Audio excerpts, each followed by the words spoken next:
It's about that time, fellas. About that time. We are 3 days away from Maryland football, 1 day away from the first Thursday night, week one, getting started in earnest. Some not big games, but some interesting games tomorrow, enough to be worth watching. Very excited about all of it. We made it. We waited for 9 months, a little more than that for Maryland because we didn't play in a bowl last year. But we made it. We're here. And it's time to learn who's on your football team, Maryland fans, because there are a few changes this year. I bet you everybody knows Malik Washington. They probably maybe know who that is. It's possible for them not to have heard of him by now, but otherwise, I will say name recognition's got to be lower than it's been. I can recall. That doesn't mean it's gonna be a bad season, but because of that, I've got the depth chart ready to pull up for everybody. So once we get into it, we're going to pull it up. We're going to talk through, and some of the depth charts. It's from ourlads.com. It's a great site. It's got depth charts for all the college teams. It's not exactly right, but we'll kind of go through that. We're going to do some projections. I went and got all the analytics sites. Jeff, I forgot to get yours. Maybe we'll just do it live on the show. I got yours, Paul, and I got Hoagie's, and I got mine. So we're going to do all that. We're going to have go somewhere like our lads because Locks hasn't put out a depth chart in 2 or 3 years, so you got to find it somewhere. Right? Do it. Yeah, crazy. So we're going to do all that. We got Daniel Wingate, linebacker for the Terps, maybe one of the best players on the defense, and so we have him. And that's going to be great. We're going to bring back Larry's locks versus Paul's picks versus Ermin's evaluations. How did that end last year? I don't remember how it went. Seriously, not trolling. Like, who won? I won by a little bit. Yeah, Larry beat me. Larry beat me because you kept hitting on mine and costing me points. So it was unintentional, sort of. But we've rejiggered the whole thing a little bit this year, so it's that way the three of us can pick all against each other instead of. Yeah, we're not doing spreads, hard rules and stuff. Yeah, we're not sharps. We're the gambling aspects out. We're just picking straight up. We're gonna go. I got 10 interesting games this week. We'll pick 10. It'll be a different amount each week. Just depends on which kind of interesting games there are. So and we'll pick the Maryland game too, obviously. Yeah, the Maryland game will always be one of the games that we pick, whether it's interesting or not. Yeah, that's a good point. I think the first, because of the unknowns, all of them could be interesting, really. I don't know what to make of this week. But before we even get into that, I want to talk about something from last week that I think is kind of funny. We had Jim Smith on the show, and I always do the fill in the blank. And speaking of which, by the way, before I do that, here we go. This is Jim Smith, and you're listening to IMS Radio. There you go, Jim Smith. It's authentic. Yeah. In the fill in the blank, my first question was, in 2030, the number of teams in the Big Ten in 2030 will be, and he quickly said 20, just like that. We didn't press on the teams or anything, but the Big Ten Huddle did a segment on it. I just saw On3 just did a segment on it. Andy and Ari show. I like those guys. I watch them sometimes. But on the interview or on him saying 20 teams? They didn't really credit us, which is my kind of problem with it. Yeah. They talked about it, and I was like, and they did try to say the name, but they said the name incorrectly and didn't leave a link of our podcast or our show or the site or anything. And I wanted to reply to it and be like, hey guys, if you're going to piggyback on our content, how about we get a link? At least say the name of the show correctly, like something. If it was ESPN or something, they would have. But since we're competing networks, people are. I like. It doesn't matter if you're citing the interview that it came from where it came from. That's obviously a pet peeve of mine. Yeah, well, it's going a little viral.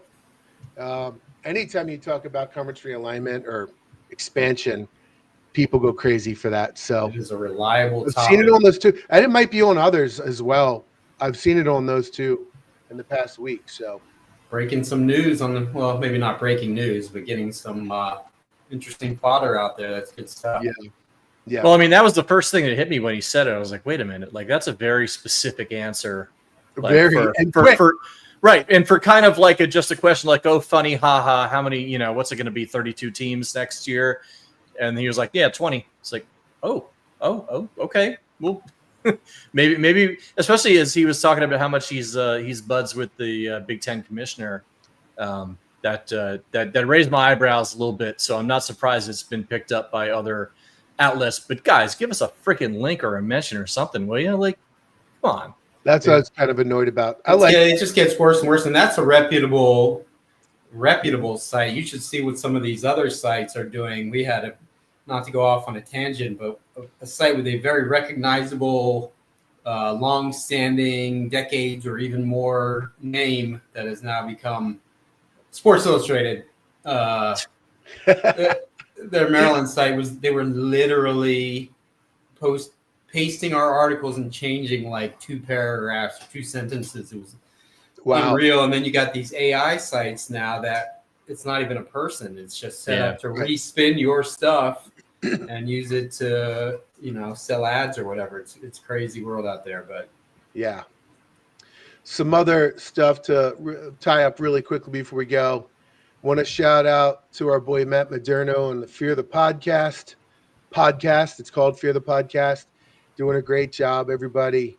Check him out. He's popping out good interviews. He had Eric Hayes, so that's really cool. He had Grievous. Played ball with him the other night, and he mentioned you, Larry. He said you're trying to harass him into going to the tailgates, but he's just not a football guy. Oh, I thought you meant you played ball with Eric Hayes. You meant you played ball. Yeah, no. Yeah, Moderna, yeah. Yeah. Well, that's a very different story, I wasn't harassing him. I said, hey, are you going? I haven't met you yet. I want to meet you at the tailgate. No. He doesn't go. He didn't say harassing. I'm joking. He thought it was very cool, but he's just a hoop head. Yeah, hoop head. And the other he's got to be, man. He does the Wizards podcast. That's gotta. I mean, you gotta. And I gotta do it for the love, man. I complain about my misery. Yeah. Imagine that.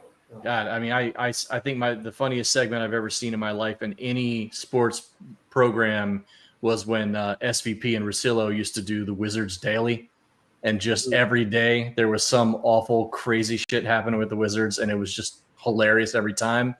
Like, Moderno's a baller, man. Like, I just respect the hell out of that, and he's killing it with the interviews on our end too. I mean, I think he's talked to the whole basketball team by this point. He's making us you look guys lazy. Yeah, no, I love it.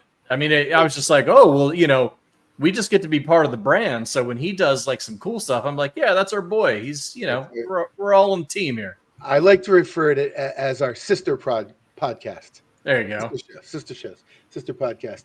Yeah. So check out Fear the Podcast. He's doing a great job, Matt, over there. And for us, please do us a favor, give us a subscribe, and if you want to get notifications, hit the bell, all that stuff. That really helps. So without further ado, let's get into our football season preview. And the first thing I'm going to do, got a lot of stuff to share for everybody. The first thing I'm going to do is bring up the depth chart. So I got this from ourlads.com. It's a great site. I love that site. See, on 3, this is how you do that. That is a cool site, but they could have picked a better name. Just saying. Ourlads.com. Check them out. They have every team and the depth charts, and some of it's not exactly perfect, but really good for getting every depth chart in the country. It's really cool. Yeah. I would just assume ourlads.com, like the fact that's not an English soccer site is kind of a miracle. But yeah, props to them. Right. Yeah. So here we go on the offense, and I believe, and I think everybody believes correctly, they have Malik Washington listed as the number 1 QB. Who was it, Jeff? Bob Stone. That's always the joke. All that does is remind us that you never got him back on the program. Things kind of soured a little with his son. Yeah, imagine that. Yeah. I was going to say give us a thumbs up if it's somebody bigger than, I don't know. Barack Obama? Johnny Holiday.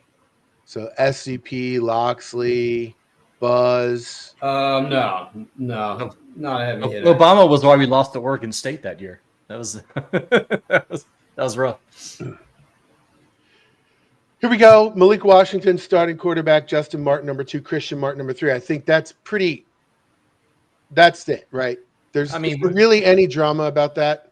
It's the worst kept secret on earth, isn't it? You never know. I mean, I feel like, well, Locks is always secretive, so he might do this anyways. But on one hand, logic might say if everyone knows it's Malik, maybe you come out with it. But if you have a reason to hide it, maybe you're coming with a cross-up, Christian Martin or something. But yeah, I mean, that's been my assumption for a long time. Everything I've heard this summer has led me to believe Malik Washington will be the guy. So I can't say it with 100% certainty, but it would be pretty surprising. But at the same time, again, you never know if maybe you want to, take a little pressure off, let one of the other guys start, let them, split a few series. So, I could see something like that. But yeah, I think he's a starter. At running back, Nolan Ray, who I think is going to be really, really good this year. I joined a fantasy team, college football fantasy, with the guys from the Big Ten huddle that I like and a whole bunch of other guys from the Big Ten. And the player pool is only Big Ten players. And I got Nolan Ray and I got Dorian Fleming. I'm very happy about both of those picks. I don't like all this flirtation with the Big Ten huddle, Larry. I feel like you're having an affair and they're gonna steal you away from us. Gonna leave us. No. They're set in their lineup in the rotation. I'm a guest on there. I assume I'll be on there. No. I assume I'll be asked back periodically whenever they want to have like a Maryland thing. They cover all 18 teams, so I'm their Maryland guy. Yeah, they're going to call Larry like once a season. It's going to be like next week, and then after that, they're going to be done with us for the year. Well, what if Maryland wins at Wisconsin in week 4? Then I could see something like that. I don't. Yeah, know. maybe. Yeah, right. Anyway, I'm doing fantasy. I got Nolan Ray. I got Dorian Fleming, who's the starting tight end. There's a big drop off after that. He might be one of the better, at least stat wise, offensive players of the year. That Fleming pick is good because not only is he really good, but they don't have a lot of proven guys at receiver. So and Pep Hamilton likes tight ends, so he's going to get a lot of targets.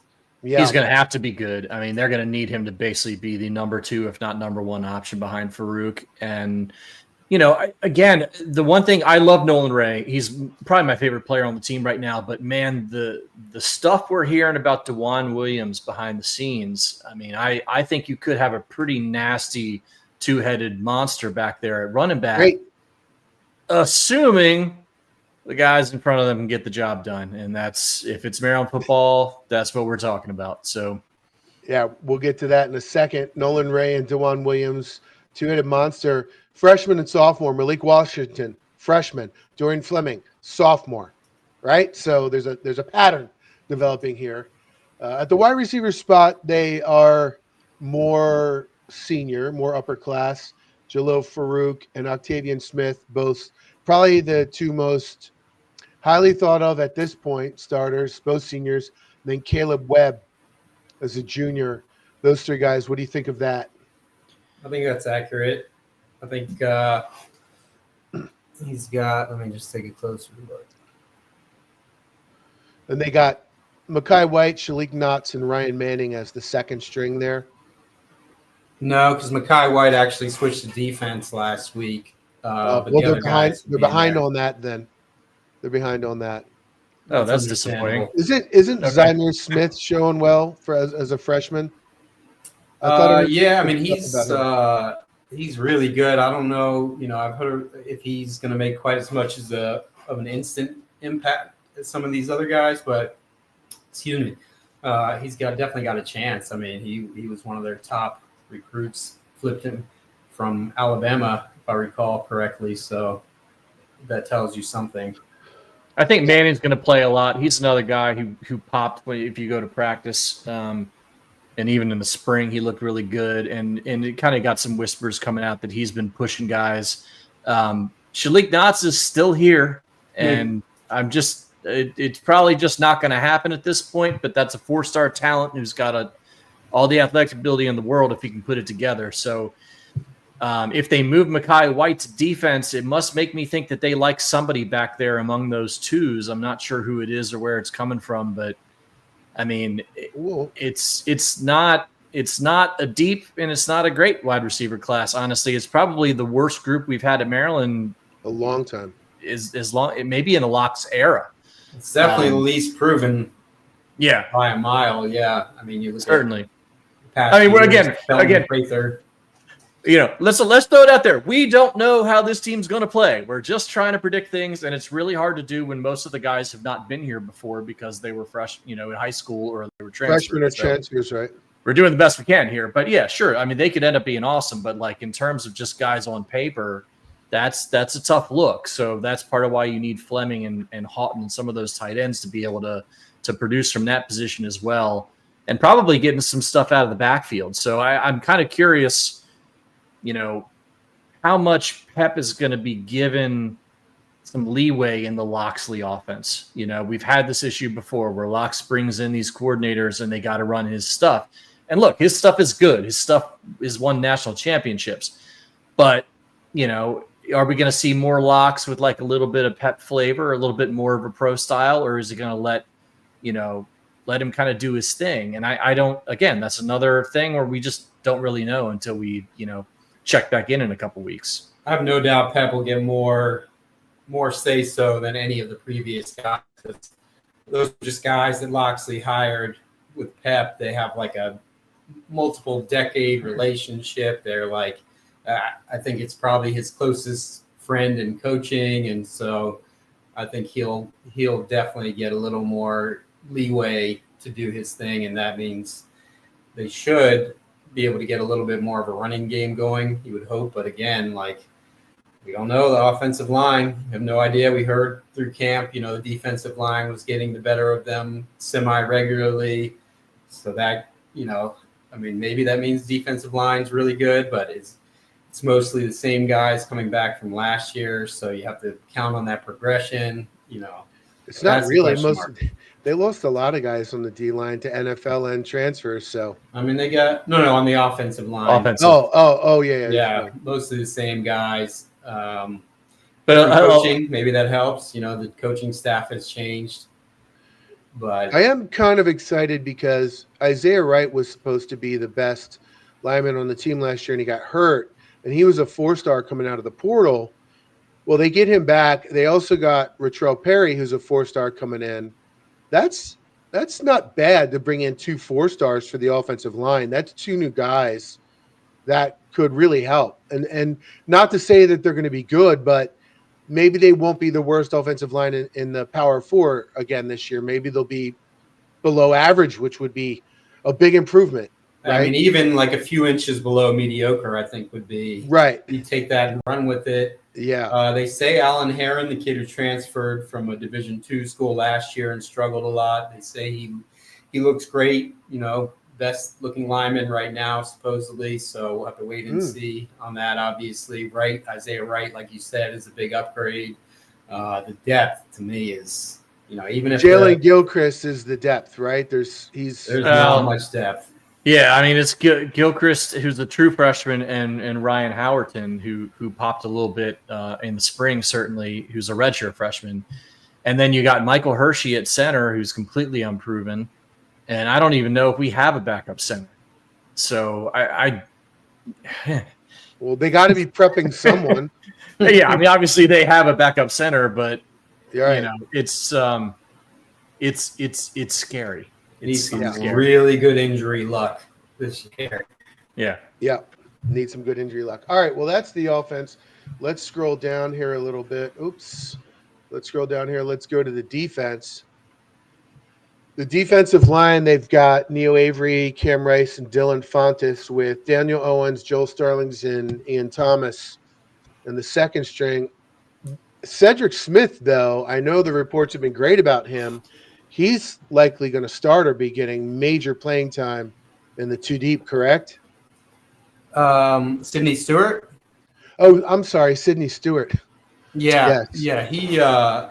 He's a stud by all accounts. There's even including Malik Washington. None of the true freshmen have consistently generated talk like Sidney Stewart. So I think he's a lock to start, I would guess. Okay. And do they not have Cam Rice in the starting lineup? They do. They do. Okay. You have Avery, Rice, and Fontes as the 3 linemen, with Reddick, Michael Harris, our guest today, Daniel Wingate, and DJ Samuels as the 4. So that's kind of their front 7. And Stewart's kind of, what is he, kind of like an edge guy, exactly. That hybrid thing, right? So exactly. Yeah. So yeah, I mean, when you look at this just from my perspective, the first thing that jumps out to me is you've got 4 really long athletic linebackers, and I think the plan here is basically going to be that you get Rice and Fontes to fill up space. You've got Neo Avery that you're hoping can finally put it together this year and stay healthy as an edge. And really, you're just counting on those linebackers making plays, because the linebacker seems to be one of the few places where there's somewhat depth and they're really, really athletic. So when I look at this on paper, that's what I think, because I've seen Fontes a lot, and I just don't see anything other than a space eater there. Cam Rice, complete question mark. Starlings, complete question mark. So, I don't know. I certainly would expect this to be a super athletic or an active defensive line, but I wouldn't be surprised if it's more where there's like, all right, get in there, take up blockers, and let the linebackers do the damage. I think Rice is less uncertain than Starlings, who hasn't really produced, even though he was a 4-star at Carolina. Rice has, he did produce at his last stop, and from, the chatter I've heard, he could be their best defensive lineman. They also really like Ian Thomas, the massive kid who came from St. Francis in Pennsylvania, same school where Donnell Brown came from a couple years ago. They really like him too. Whether it's good enough or deep enough to be playing the Big Ten, I don't know. But I think, to me, I feel like defensive line definitely has a better chance of thriving than the offensive line, from what we know, anyways. The secondary cornerbacks, starters Jamari Glasker and Dante Joyner, safeties Jalen Husky, Levain Scruggs. That's a big upgrade from last year. And then you've got Braden Lee as a redshirt freshman who's gotten some good publication as well. Humes too. And Humes. Pushing guys. Like the secondary is one place, if you want to have some optimism, I think there's a good reason to have it there. Obviously, you need Glasker and Joyner to play up to the level they were playing at their other schools, and they are still taking steps up here. We saw with Husky last year, came over from Bowling Green, really kind of struggled at the corner, kind of got found out a little bit midway through the season when we played the better Big Ten teams. When they moved him to safety, things started to click a little bit. So, you can't always expect with transfers, even transfers from P5 schools, to come in right away and be as good as they were at their old school. But certainly, there's talent there. So again, I think that's one of the few places where you're like, okay, they might not, even if they're not great, the baseline is going to be pretty high, I think. Yeah, the corners that's maybe the most upgraded spot on the team, I think, because you got 2 proven starters, experienced guys, and Jalen Husky is popping up on NFL draft lists. They're raving about him at safety. The other safety spot, I think, is the only big question mark there. Scruggs could prove to be the guy. He got the job. He knows this because he knows the system. He's been around.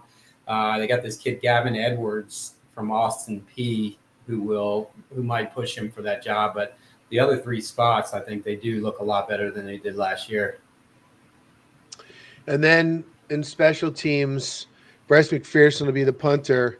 Here, Our Lads has Sean O'Hare listed as the 3rd string, but he's going to be the 1st string kicker. Yeah. Correct? Oh, yeah. Yep. Yeah, and let me tell you something. Best special teams unit Maryland might have had as long as I can remember, at least maybe even back to the Ralph years. How about that? Hey, man, that could win some games. It really could when you have special teams. You got a good punter and a good field goal kicker. You get down to the 30-yard line, and you can actually kick a field goal, whereas last year Maryland's they got a punt or miss, right? Or miss, right? Or you go for it on 4th and 5 because you feel like you have punt to. it. Yeah, it's but now maybe you get the 3 points, right? So it becomes a weapon. O'Hare could be a Chad Ryland guy. I mean, And he's 12 of 12 last year at Richmond, I think. First year of playing football on any level. With a long of 50 as well, by the way. Yep. So, and McPherson is obviously excellent. You know, that's some talent that you'll tamper to get right there. That's right. Yeah. Yes. You know, Maryland's out there just dropping bags of cash out in front of everybody, right? Straight up buying championships. They didn't tamper, Jeff. What are you talking about? There is no tampering anymore. It doesn't exist. I just can't even believe that guy pretended to be upset about us like dropping $50,000 on a kicker. Like, It's embarrassing. I can't. Like, you need to go back and try again, buddy. Like, that's not going to win the argument. All right, so I am going to pull that down. We kind of previewed the teams there. Now what I'm going to do is bring up the schedule. And we've got a little over 3 minutes. We'll go until Daniel joins us. Daniel Wingate joins us, and we'll get as far as we can. And then maybe we'll come back to it, etc. I'm going to bring up the schedule here. I've made my picks. Paul has given me his. Hoagie has given me his. I've got 4 analytic sites. Paul, you didn't tell me what you think their rank is nationally. I got them 60th. Hoagie's got them 87th. Jesus. Yeah, what's your behind like UT Arlington and give me a number, Paul. Give me a number. I don't know, like yeah, sure. 60. I mean, that's towards the bottom until proven otherwise. Jeff, rapid fire, and this is a good way to go through the schedule too. Give me their percent chance to win every game. Okay. Florida Atlantic. 99. Oh, no, you know what? I'm not going to say 99. 85. Okay. Northern Illinois. 80. Towson. 99. At Wisconsin, week 4.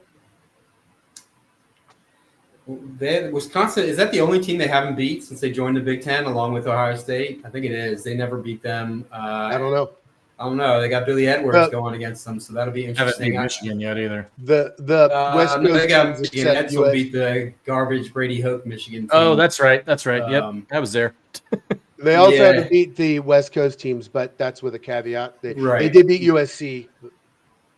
Wisconsin, I'll go 18%. Okay. All right. The 5th game at home against Washington. Notice I got rid of my Baltimore accent. I did not say Washington. Okay.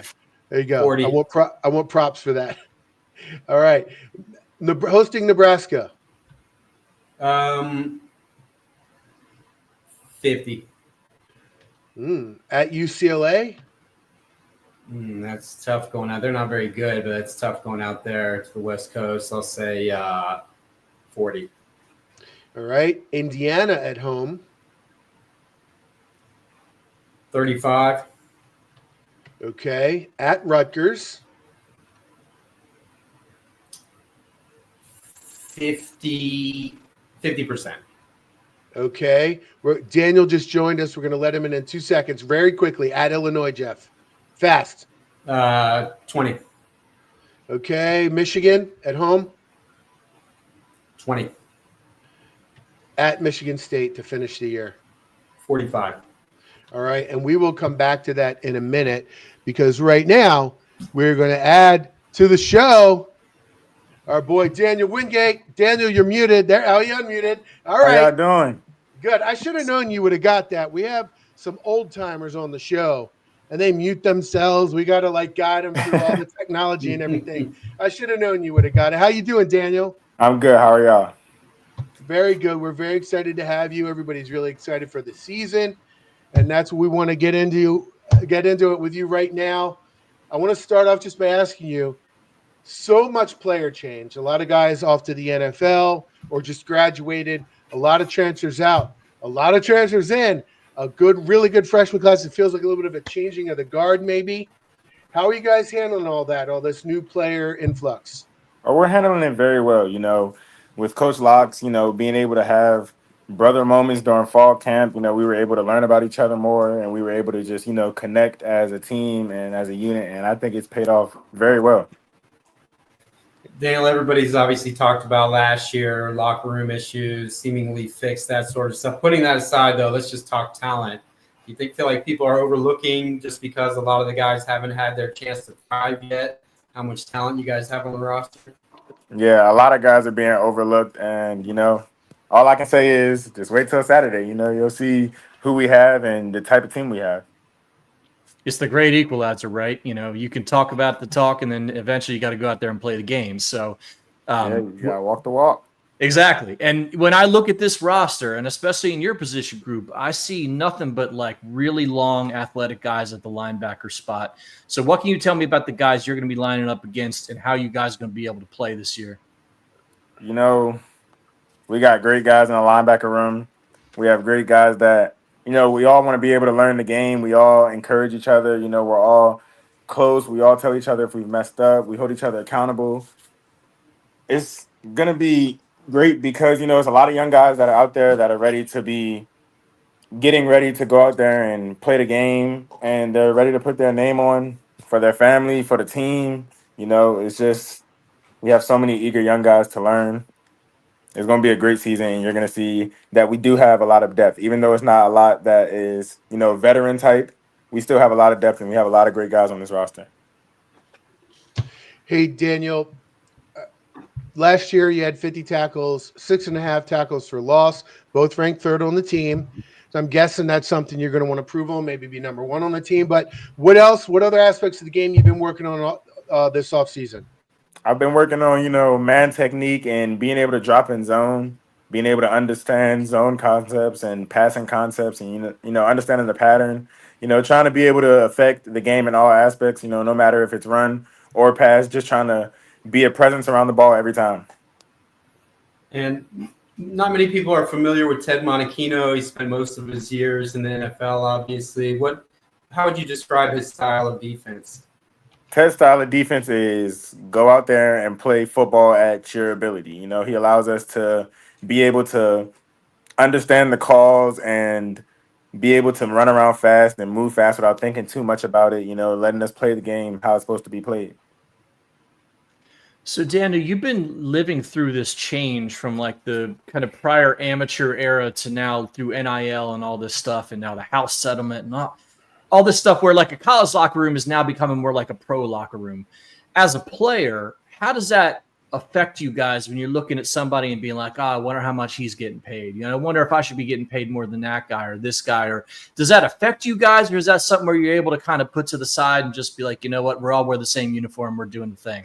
Yeah, in our locker room, that's something that we don't like to be able to do. It's something that happens, in this new landscape, but it's something that we try to avoid because at the end of the day, we're all on one team and we're all trying to get to a greater goal, which is the NFL. The money now is nice, but we're trying to get to the league and get paid where the real money is. So we try not to talk about it much, and, we keep it the main thing, which is football.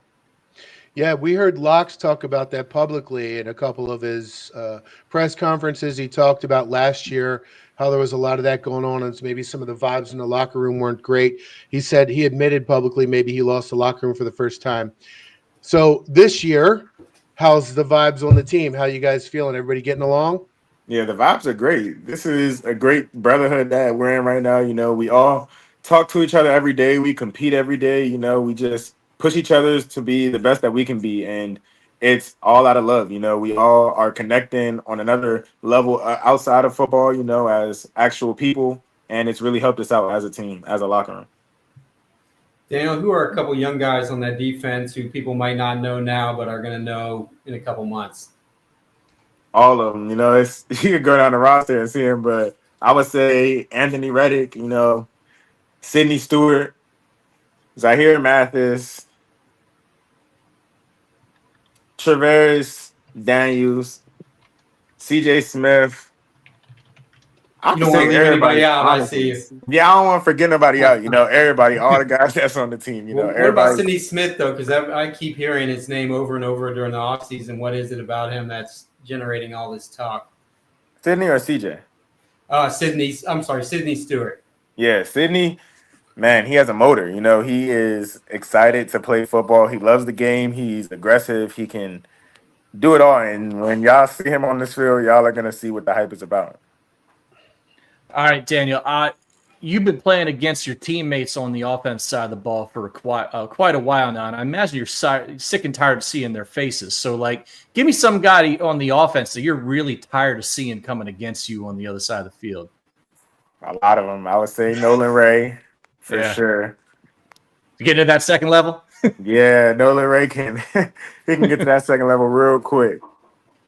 Very nice. DeJuan Williams, I would say for sure too. Yeah, what could you say about DeJuan? Because we've been hearing some talk out of camp that he's really been raising some eyebrows. I know he was recovering he had redshirt last year and was recovering from that leg injury. So, like, what can you say about him? DeJuan, he's special. Y'all gonna see when him and Nolan hit that field. It's a 1-2 punch combo. Love it, love it. Hey, so you're from Maryland, and you know the culture in Maryland, particularly the football culture. Locksley has very famously tried to recruit the area, put up the fence, all that kind of stuff. The DMV to UMD movement, all of that. And it seems to have some success, but not always. There's a lot of players that leave. What are you feeling like right now? What is the perception of Maryland amongst the local teams and the local players? The perception of Maryland, I would say, it's still the perception of Maryland. Some people might say, we're not that good of a team no more, this and that. But at the end of the day, one season doesn't define who you are as a program. And as a program, we've won 3 bowl games straight in a row. So, you feel me? It's nothing to get right back on track, Yeah. And we're not going to ask you who the QB is. We know we'll find that out soon enough. But just in terms of Malik, both of you guys being Spalding guys, and now that you've seen him for 6 months or however long it's been, a little longer, what is it about him that makes him this guy everyone thinks is a future star? His maturity, the way he's able to just carry himself. He doesn't carry himself as a freshman. He carries himself as somebody that's, been in this league, done it before. Like, it's something that's really impressive. So I know you're going to say FAU, so we'll accept that. But, like, is there a game on the schedule that, like, you're licking your chops for a little bit this year? Like, maybe a team that you want to get that, maybe you feel like deserves it a little bit more than the others? I wouldn't say a team. I would just say, You trying to get bulletin board material, Paul? What are you doing? He's gonna name every team like he named all his teammates on defense. Yeah, I mean, if you ever put 2 and 2 together, I think y'all know who. I'm kind of most excited to play against. Okay. Let's make sure everybody's healthy and happy by the time we get there. How about that? For sure. Hey, Daniel, we finish every interview by playing fill in the blank. I'm going to ask you 5 rapid-fire questions. Say the first thing comes to your mind, okay? Okay, I got you. Here we go. Your favorite uniform combination is? The all-white we wore in Oregon. Okay. Your favorite part about going to Maryland besides playing for the football team is? The people, the environment. Okay. Your hype song right now is? Ooh, Bill Gluckman by G Herbo. Okay. Locksley's favorite saying is? Oh my God, it's too many. What's his worst saying? What's the saying you're tired of hearing out of Locksley's mouth right now? And trust me, we won't play this for him. The worst one, I wouldn't say the worst one, but the one that he say the most is, it gets you when it gets you. It gets you when it gets you. Last one. Maryland, we're all behind you. Raise out of black and gold, for there's nothing as so glorious to see our team victorious. We got the team, boys. We got the team, boys. Keep fighting, don't give in. There we go. Maryland, Maryland will win. Woo! Let's go. Hey, we saw that segment. Yeah. We saw the Big Ten where you said I wanted to give you another chance. There you go. Come on. You didn't really redeem yourself from promiscuous girl. There we go. Yeah, I had to redeem myself. That was great TV, though. Hey, we asked one more thing of everybody who comes on the show. Could you do us a favor and say, this is Daniel Wingate, and you're listening to IMS Radio. This is Daniel Wingate, and you're listening to IMS Radio. Hey, thank you so much. Good luck Saturday. And if anybody wants to support you, they go to Open Doors. Is that correct? Daniel/Wingate or? Yeah, Daniel/Wingate, Open Doors. You can find me on Instagram, Twitter, wherever. Okay. And then after you're all Big Ten this year, you come back and see us again in December. All right. Oh, for sure. Sounds good. Oh man, good luck Saturday. All right. Thank you. Thank We'll you, see you Daniel. There he is. That was good. That was good. Awesome. Yeah, he took over before I was about ready to let him go. I was going to get him all the way to the MARYLAND part, but he took over before that, so that's cool. No, it's the enthusiasm. It's good. I that's one of the few things I say few things, but like one of the things I really enjoy about that Ralph brought back, like kind of getting people into the fight song again. Like, you know, like it's a real thing. And anybody who went to Maryland, you hear those words and you hear that kind of tune and it gets a little fired up. It's like, all right, let's do this thing, you know? And even though they're young, they're never too cool to sing like a stodgy old style, you know. Exactly. Like I don't like whatever. Exactly. And like whatever he said his hype song, I'm not going to pretend I know what the hell that is. I don't. You don't know Charles Gluckman by G Herbo? I do not. No idea. That could be my accountant. I have no idea who that is. But like you know the fight song, right? You know, and seeing like the kids and the olds kind of being in the same thing, it's cool.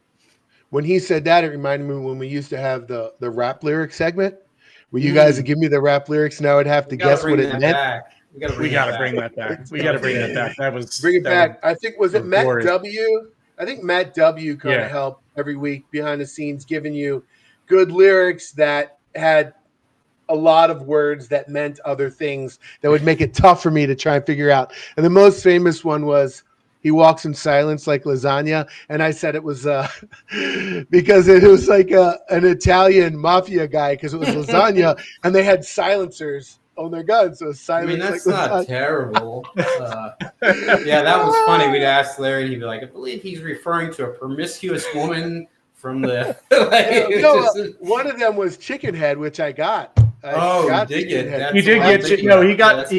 Head. I was very proud of him that day. Shocking. Oh God, that was so much fun. Yeah, we gotta at least bring that back like once a year. That's got to be like a bye-week thing, you know. We do it on the bye week. We got to talk to Matt W. and say, hey, I'll text him. I'll say, hey man, we're gonna bring it back. We need you to give Jess some good lyrics or help him out. All right, let me bring the schedule. Let's bring this thing back and get down to business, boys. All right. So there we go. There's all the predictions. Jeff and Paul. Jeff, you've got Maryland at 5.82 wins. Paul, you've got him at 5.94 wins. I immediately regret that. That's shocking. I feel like Paul was way less optimistic than me. You know what I did, Jeff, is the games against teams that like were middling and at home, I gave them probably too much credit. Yeah, it's hard not to do. Right. I mean, it's like Wisconsin coming all the way across, or not Wisconsin, Washington coming all the way across the country, not being particularly good this year, most likely, you know. Oh, no. Oh, no. Washington's going to be good. Yeah, they're getting some hype. But still, those those West Coast teams, what was their record last year on the road? Yeah, but horrible, it was their first year. It was the first year year Ted Fish. Dante Moore is. I'm sorry, not Dante Moore. That's Oregon. Damon Wilson. He's getting a lot of hype. They smell like USC to me. We'll see. We'll see how that works out. I think USC is going to be better this year too. I think they're going to be flirting with a playoff this year. That's my prediction for USC. I think Lincoln Riley. He's going to do it this time. Trust me. I haven't been saying that. This is my first year saying it with them. That's the Royal. Yeah. When's the last time USC was USC? How long's it been? Reggie Bush. I mean, yeah, right. It's been it feels that way. Well, they got kind of close a couple times, but I just feel like there's a lot of middle of the pack teams in the Big Ten who are going to be better this year, and they're going to steal some wins from what are supposedly the upper class. Illinois, Indiana, Washington, Nebraska, and USC, I think all have improved. And I think it's going to be harder for the Big Ten teams to go 10-2 and 11-1. And therefore, the Big Ten might have a season where they only have 3 teams in a playoff. I feel like this year might be the Empire Strikes Back. I feel like it might be a little bit like last year's basketball season with the SEC dominating. They've got team after team after team loaded with talent. Anyway, kind of a tangent there, but I think Washington's going to be good. The reason I got them at 40% in that game because They have to travel across country, and we know what the record is. Maryland beat USC last year in that situation, and I lowered Maryland at UCLA for the same reason, even though I'd normally kind of make that like a 50-50 game. I gave them only 20% chance because of the cross-country travel. That record for those teams traveling is not good. So that's why I think Maryland has a decent shot to beat them. So anyway, Washington, I think, is going to be good. There's a lot of players on that team who are getting like all Big Ten first team mentions and things like that. They're not going to be easy. No, I certainly don't think it'll be easy, but I feel like I overdid some of my home game picks, but that's all right because my season prediction will be significantly less than what those numbers say.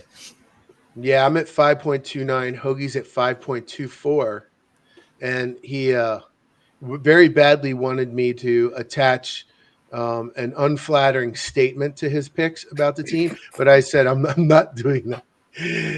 The analytics sites, ESPN's got Maryland at 5.45. Massey is the best for Maryland out of all of them. I think they overvalue the home advantage in games early on. They've got Maryland at 6.25 wins, which we would all take it instantly right now. K Ford's got Maryland at 4.95. Team rankings is Maryland at 4.5. And then a couple of sites show the percent chance of the records here. The most likely record, according to team rankings, is 4-8. The most likely record for K Ford is 5-7. Bowl percent chance, 28% on team rankings, 48.4 on ESPN. Not too bad. And for team rankings, 34%. So not great, not looking good, but you got to get through those first 3 games and then take your shot at getting 3 somehow. There's a wide gap between a few of them. I saw The Athletic like a week ago predicted them to go 3-9, which would obviously be a lot of people are picking that. But ESPN has them winning 6 and going to a bowl game. So, but they're not going to be a favorite in any game, at least right now. Maybe in the year, maybe in the Big Ten. You mean in the Big Ten? In the Big Ten, yeah. Oh, so that obviously doesn't mean they lose them all, but they're not. There's no single game where I think you'd pick them. If you're just picking the game, you're picking the other team every time, and that's why everybody's got Maryland at like 3-9. Well, it's just I don't know how you're supposed to, with all the transfers and all the freshmen. I don't know really how you're supposed to legitimately have an idea how this team's going to play. Like, it's really tough to do, and we follow this like for a living. So I think that's part of why you get some of these spreads that are all the way across. Some people are just like, yeah, Maryland, they're terrible, 3-9, 4-8, whatever. And somebody's like, oh yeah, well maybe their freshman's good, maybe they got a couple guys 6-6. But I just don't know how you're supposed to realistically do this. This is the most confusing football team I can remember here because I just don't know what's going. And I think you have to. I think it's more realistic to be like, all right, they've got to prove it first, and that's kind of going at. Wait till we preview the basketball team. That's even more. Well, at least the basketball team, you're talking about 9 or 10 guys tops on the court. Here you're talking about a whole team. Was it like 50 new guys, Jeff? How many? Yeah. How many returners are there on the team right now? Probably somewhere between 30 and 40 at best, and most of them weren't starters last year. So it's just a mess. It's hard to know. Time. You don't know what you're going to get at quarterback with maybe a freshman. You don't know if the offensive line is going to be better. So like Paul said, like even we who study this stuff don't know. So you're right. You can't put too much weight into the national prognostications because they don't know either. It's the newest faced Maryland team that I can recall. Yeah. We're going to save the prediction until the end. We're going to do some superlatives. That's going to be part of that. So I won't ask you guys that now. Let's take this out of here. Let's give everybody a little bit of basketball recruiting. Let's do that. I know it's the football preview show, but let's do that, Jeff. There's a lot of stuff going on. There is a lot. Buzz Williams and his staff have been, super active. I actually sat down with Buzz for about an hour last week, talked to him about how the job's going, recruiting's going, and everything else like that. He seems pretty optimistic. He doesn't really know what to expect of his team next year, or if he does, he doesn't want to say it. But recruiting wise, there was news today actually that Jackson Sheffield, a big man they really like from Alabama, has scheduled a visit to Maryland. Caden House, it came out, I can't remember if it was yesterday or today, the son of former NBA guard and Arizona State star Eddie House, who was a big-time scorer back in the day. Caden House is going to visit Maryland. They've made recent strides with him. He's the number 35 recruit in the country.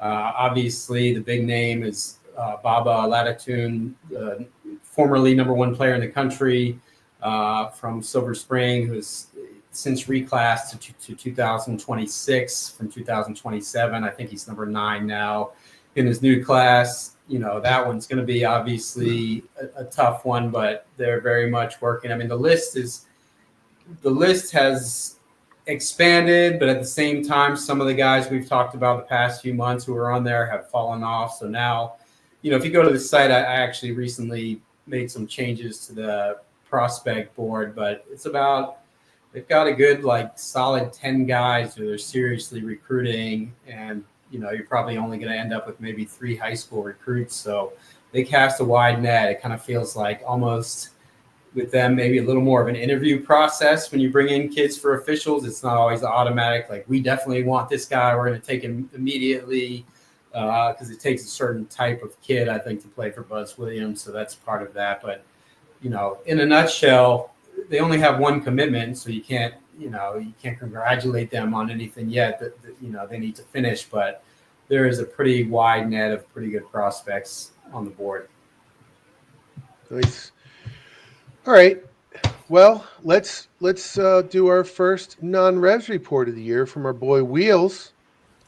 Hey everyone, this is Wheels with your Inside Maryland Sports non-revenue sports report.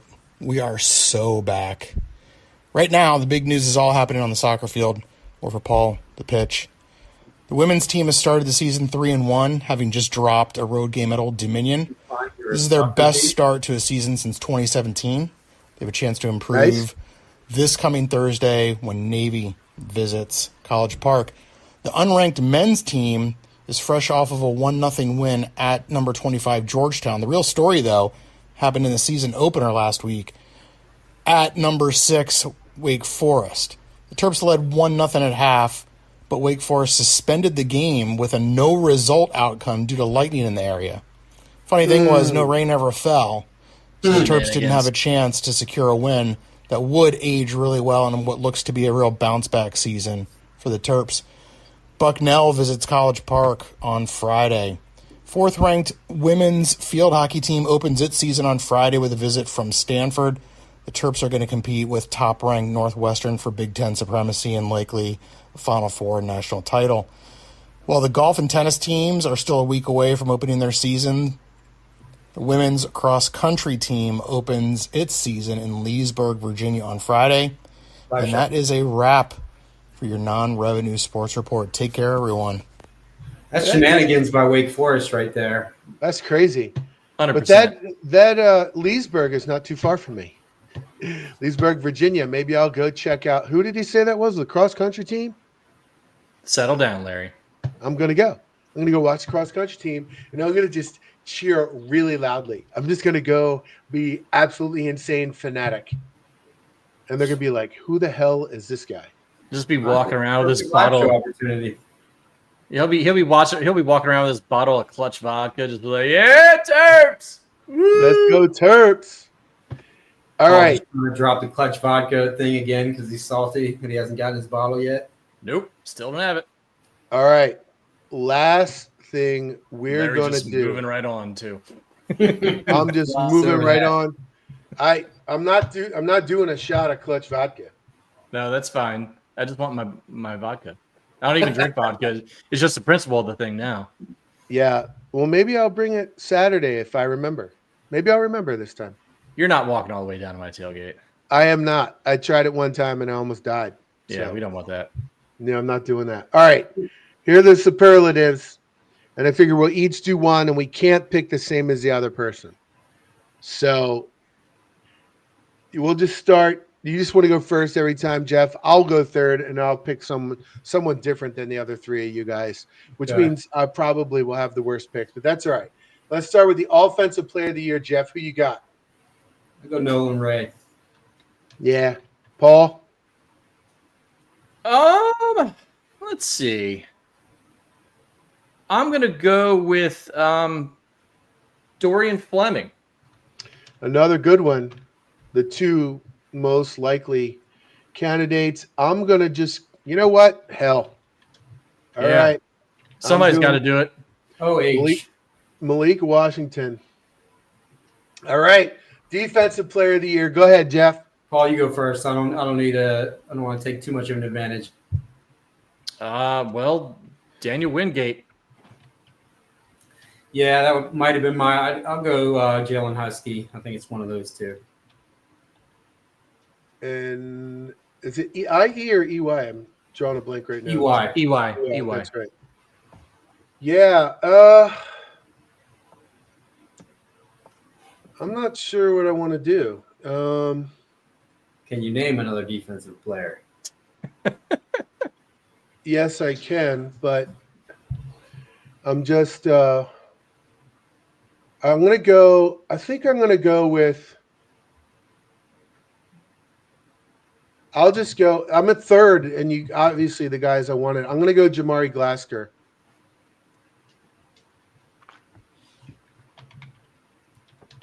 That could very well work out, too.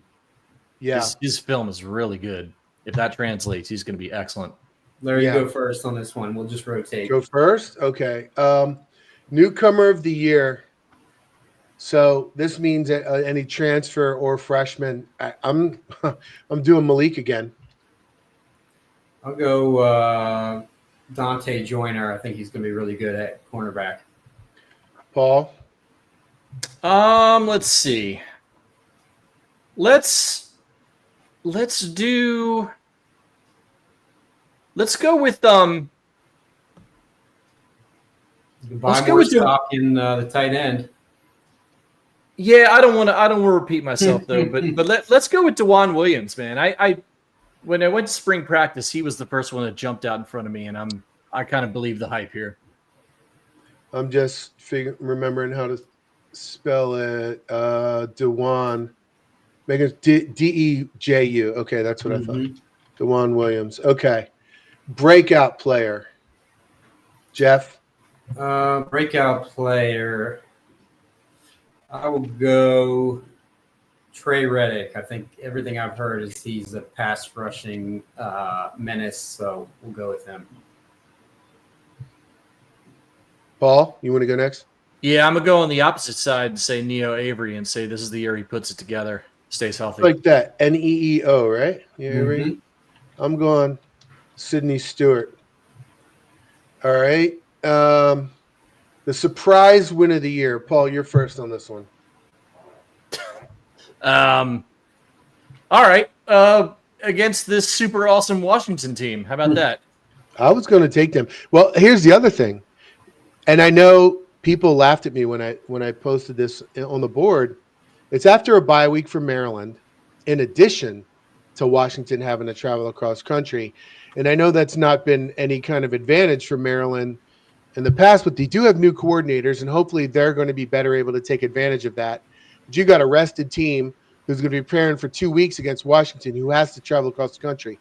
I think that's a really good pick. That's the one I was going to take. Me too. Certainly as good a situation as you're going to get for a team like that.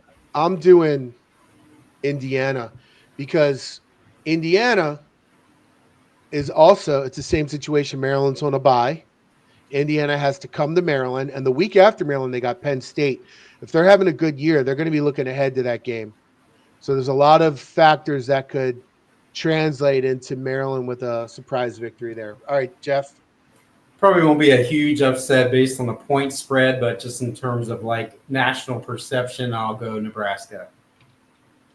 Okay, yeah, that would be good because I think they're poised for a breakout this year. I really do. Matt Rule in his third year, Dylan Raiola in his second. Could be last year's stud Big Ten freshman quarterback against this year's. That's right. And hopefully this year's there's two stud freshmen this year. Bryce Underwood, There's another Michigan, guy. Yeah. the number one. Yeah, he's getting a lot of hype. Although I heard a report that wasn't super flattering about him. But that's a whole look. If you again, I think there is an inherent danger in college football in trotting a true freshman out there. For any program, I think it's way less of a danger for a Maryland than it is a Michigan. So even if he's the number one recruit in the country or whatever, that's a lot of pressure, and that's going to ask a lot more of him than I think you're going to see here. The good thing for him is that last year they had one of the most horrid QB situations they've ever had as a program. They were probably the worst quarterback room in the Power Four. They were awful. They had games where they didn't even complete double-digit passes, like 3 or 4 of them. And they still got Ohio State on the year they won. They still got them, and they beat Alabama in the bowl game. Incredible. Without a lot of – they figured it out a little bit at the end. So if he's just average, Michigan's going to be pretty back. We'll see about that. All right, final record prediction. You guys, Jeff? I'll be the optimist. I'll go 6 and they'll be in bowl game probably. I guess if they go 6-6, 6 and 7. Damn it! Unless we're just doing non-bowl game regular. Do not non-bowl game, non-bowl game. That makes sense. Do the regular season. That makes more sense. 6 and 6. Or June 7th. All right, Paul. I'm going 4 and 8. I want to believe, but I got to see it first. I can't believe I'm doing this. Yeah, me too. 4 and 8. All right, even I got them at 5.29 in my spreadsheet, but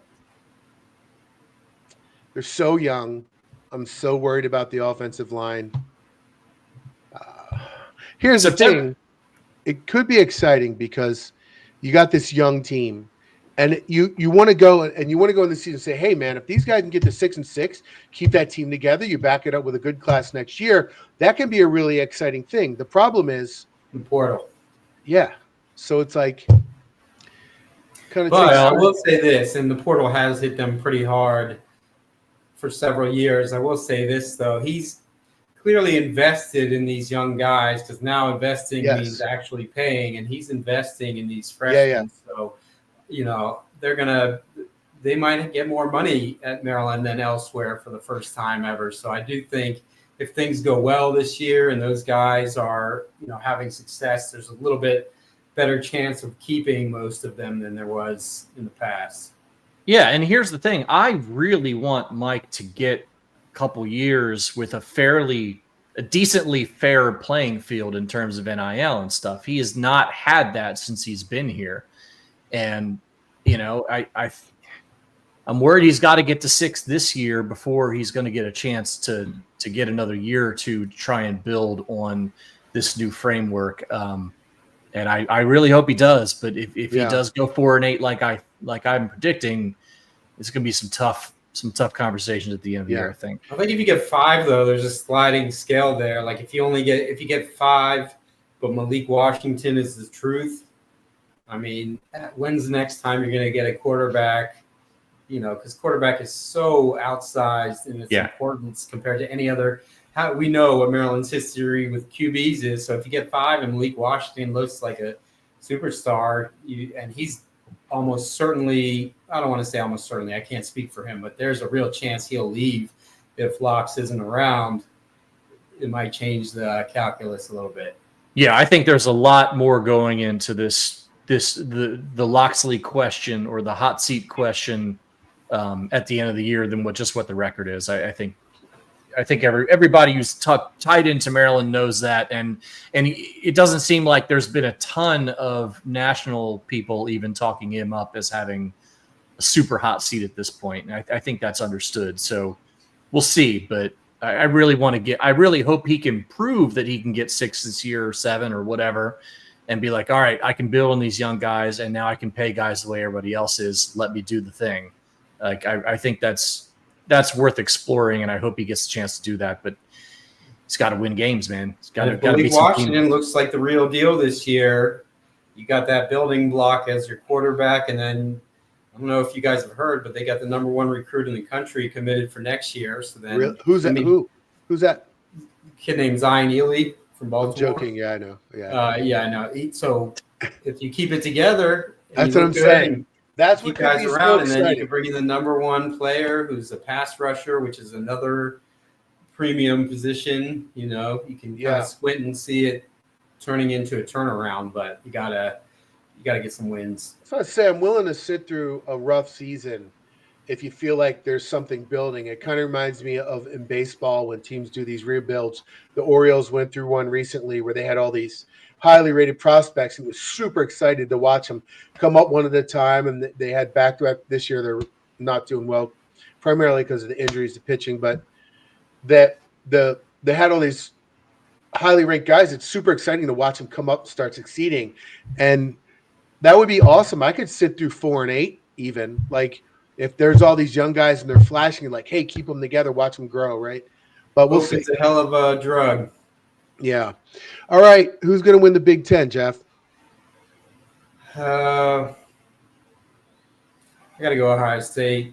I know Penn State's a trendy pick, could be them, but when has James Franklin, won something big? He's an excellent coach and recruiter, has a great track record, but he's got to prove that he can win championships. Paul? That's the same exact answer from me, word for word. I'm not believing in James Franklin starting today. I am picking Penn State. My issue with Ohio State, they lost a lot.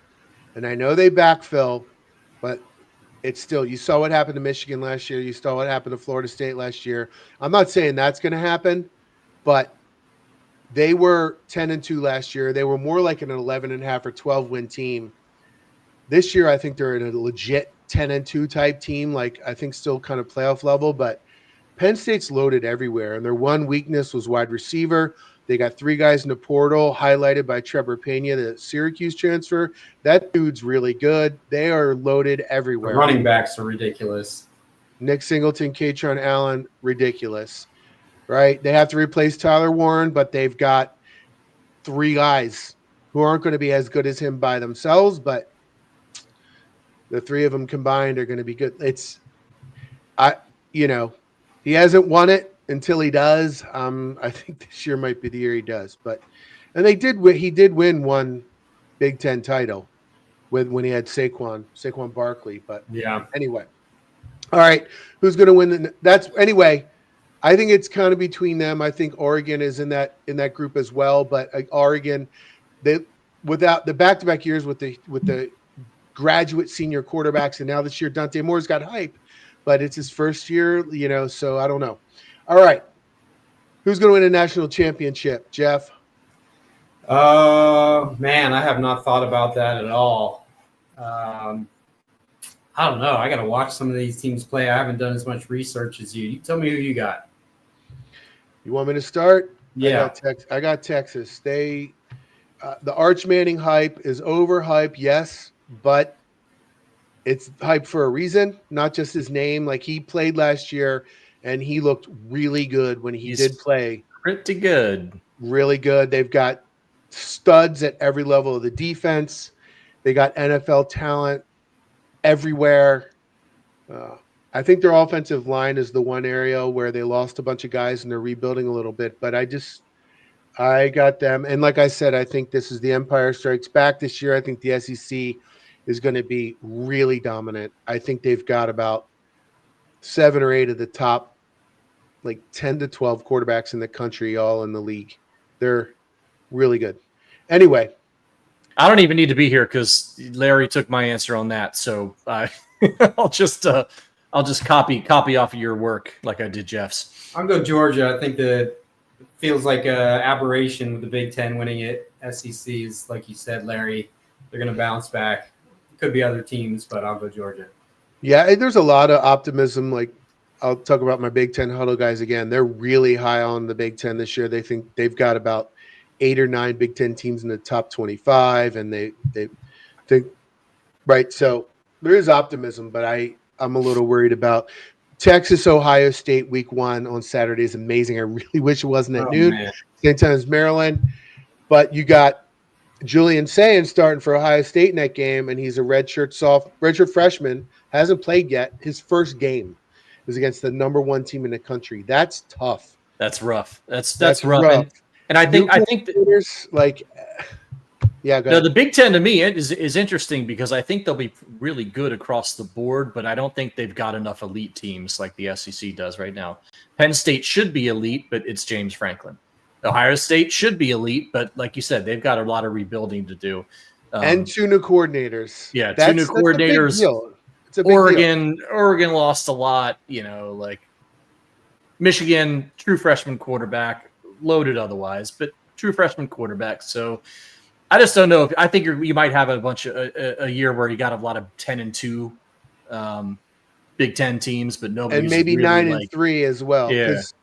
Indiana has a lot of good players. Illinois, Nebraska, USC, I think are having comebacks. And Washington, I think you're evaluating them a little bit. I think there's more possible losses for those top few teams this year than there have been in the past. So I think maybe this is a year where they only get 3.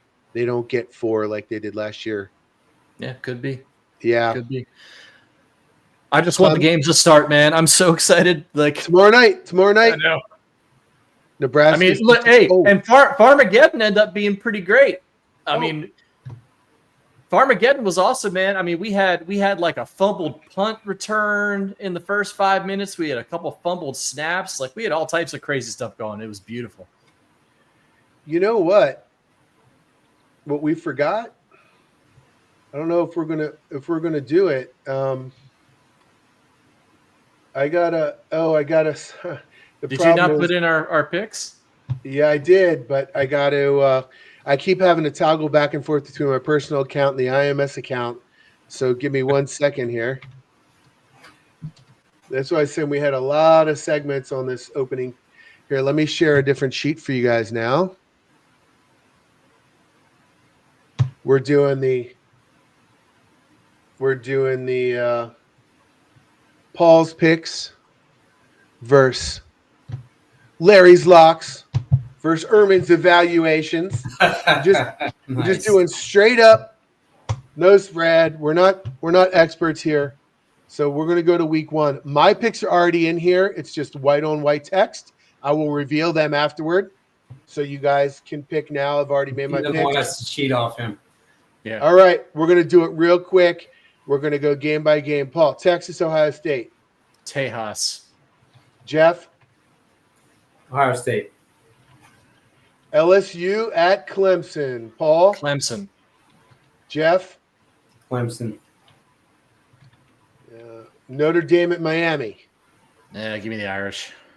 Same. Don't do that. Okay, Auburn at Baylor, Paul. Baylor, just because I don't want to pick for all the former Terps. Yeah, I know nothing about Auburn this year, but they seem to be a letdown every year for a while running now, so I'll go Baylor. They have imported a lot of guys, including Casey Concepcion, the guy from NC State. That dude is a stud. Who'd you say? You said Baylor? Okay. Anyway, they got a lot of talent. I don't know why they're going 5-7. They should be better than that. Anyway, all right, Utah at UCLA. Give me the Utes. Jeff? Yeah, I mean, I'll go Utah. All right, Nebraska at Cincinnati.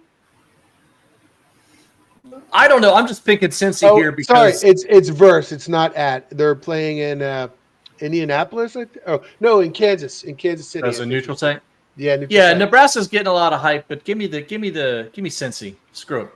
Okay, Jeff. Yeah, I hate to keep repeating what Paul says, but Nebraska's another one of those teams that just is never back year after year. Maybe this is the year, but they're back till they're not, right? Cincy is always a scrappy kind of underdog. I'll go with Cincinnati. Virginia Tech at South Carolina. Cox for everyone.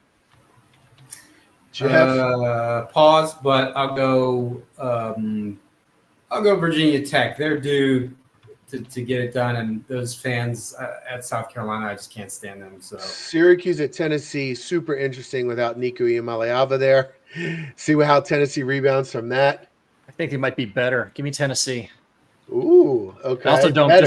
I just don't believe in Syracuse. Honestly, they got to do it. They got to do Jeff? this again. Yeah, it's Tennessee, I think. Okay. TCU at North Carolina, Paul. Give me the Frogs. That is who doesn't want to watch that?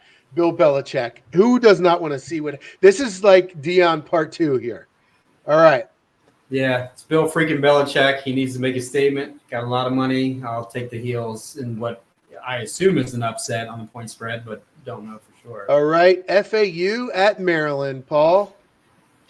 This might be tighter than people are super expecting, but I think Maryland wins that game. Their new coach, I forget his name right now, is an offensive guy. So don't panic if they score a lot of points. But their defense is awful. So if we were doing gambling, I might say bet the over. But anyway, I think it might be high scoring. Jeff, I haven't done my. I'm sure you're picking Maryland. Yes.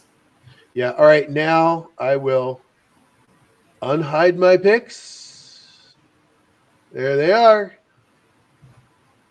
Some the same, some different. I'm the only one that's got Nebraska. So there you go. Nebraska's probably going to win that game, but I just don't want to pick them. Oh, I'm the only one that's got Miami over Notre Dame. I think that's going to be interesting. We'll see how Notre Dame does this year. No more Riley. Yeah, I think Freeman's got them figured out at this point. They'll at least be a contender. We'll see. And then over here, there's 10 games. We'll add it in here. We'll go on. We'll see how we do as the year goes on. It is saved already. It's on Google Drive. So there we go. I'm going to stop sharing. All right. That was a lot. That was a lot for our football season preview. And Paul, you were worried we didn't have enough to talk about. Well, I mean, it's a lot of educated guessing at this point, right? I mean, I'll be excited to actually have a game to review and actual tape to look at and learning which numbers everybody has, which is always a fun thing to do under normal circumstances. And now it's a total nightmare. So I'm going to feel like one of those old guys who scores baseball games from the stands. I'm just going to need a roster to be oh, yeah, that's number 32 now. Cool.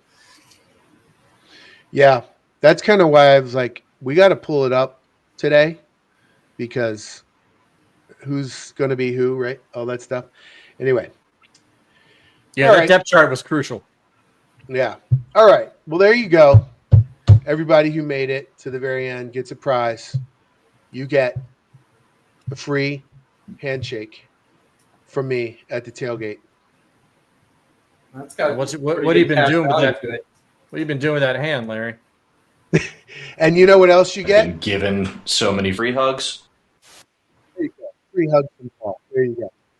To the wives and girlfriends, at least. That's an audio clip from 8 years ago, and I combined two different things.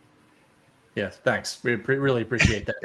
Yeah. I have control over these clips too, right? So yeah. This could get out of hand. I know. Damn it. Yeah. Why did I teach him how to do this, Jeff? Why? Why Never give the kids the keys to the car, man. Yeah. Anyway, we'll leave these people alone. It's been 3 hours. So yeah, a long episode. But it's the football season preview. I'm excited. Come on, everybody else, you gotta stay with me. Go to the tailgate. Sorry, I'm banging on my table. Hit something. All right. Go to the tailgate. I'm going to be moving around a lot of the Lot 1 areas. I'm going to be at the Old Line tailgate. I'm going to be at the alumni tailgate. And I think some other friends going to be up by Taws and all of that. So wherever you guys are, shoot me a DM. Let me know where you are. I'd love to come around and say hi to people and meet people. Don't do that to me. I don't want to meet you, honestly. I mean, I do. So it's fine. I am wave to me as you walk by to somebody else's party. That's fine. I am someone who likes to put positive energy out into the world. Paul is the opposite of that. So yeah, I'm like a black hole. Spend your time with me. We'll have a good time. Whether they win or lose, we'll have a good time. You can get to shake his hand. Yes, you get to shake my hand. It'd be really weird. And maybe we'll do some fireballs. So, I'm not going to make the joke. End the show. Right. All right. Hey, everybody, thank you very much. Please do us a favor. Give us a like and a subscribe. I am not sure what happened to our chat this week. 2 of them came through at the end. So is it possible just nobody was saying anything? I don't think so. Yeah, we get so many chats every week. It feels like something was wrong with the chat. I don't know. Unprecedented, I feel like, but yeah, really these unprecedented. days, you never know. Yeah, so I don't know. Somebody didn't pay the Twitter bill. Maybe that's how it worked. Well, this is all on YouTube, but Yeah. anyway, whatever. We'll figure it out. Yeah. All right. Hey, guys, thank you so much. Go Maryland on Saturday, and we'll see you next Wednesday. This is IMS Radio.